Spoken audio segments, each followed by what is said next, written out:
parts of the bow. Okay, so this wooden part here is called the stick.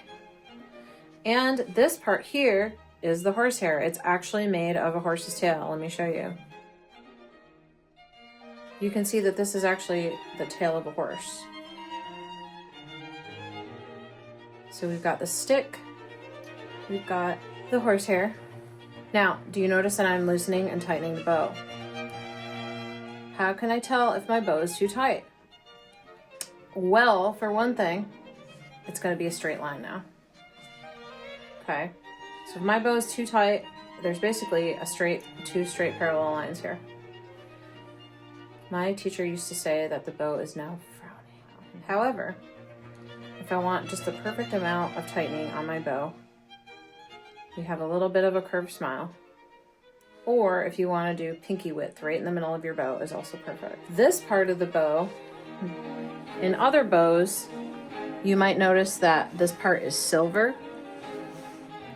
Okay, this is called the wrap. It can be made of different materials. This one's plastic, this one's silver. And covering up part of the wrap is the grip. And that part's actually very important because this is where a lot of playing gets done. We put a lot of pressure on this part of the bow. This part of the bow is called the frog. Yes, the frog, like ribbit, ribbit. And this dot here, that is called the pearl.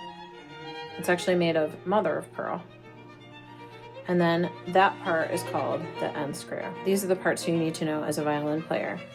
Also, one very important thing you need to know is that you definitely should not touch the horsehair. So don't grab the bow like this. Always grab your bow by the stick. In the next video, we talk about how to grip the bow, and there's a part where we actually do touch the bow. And I brought this specific bow so that you can see the damage that starts to happen when you do touch your bow. This is why bows need to be rehaired, is because see this darkening here? Those are actually natural oils from your hand that over time will seep into the bow. So imagine if I were to just grab the bow all the time and the whole bow would be like that. And then I wouldn't be able to play it all because the bow would be slippery and slick and not have a grip from the rosin. So just an important distinction there. You are allowed to touch it a little bit with your bow grip, very down here where we don't play it. But I would never grab the bow with my bare hands.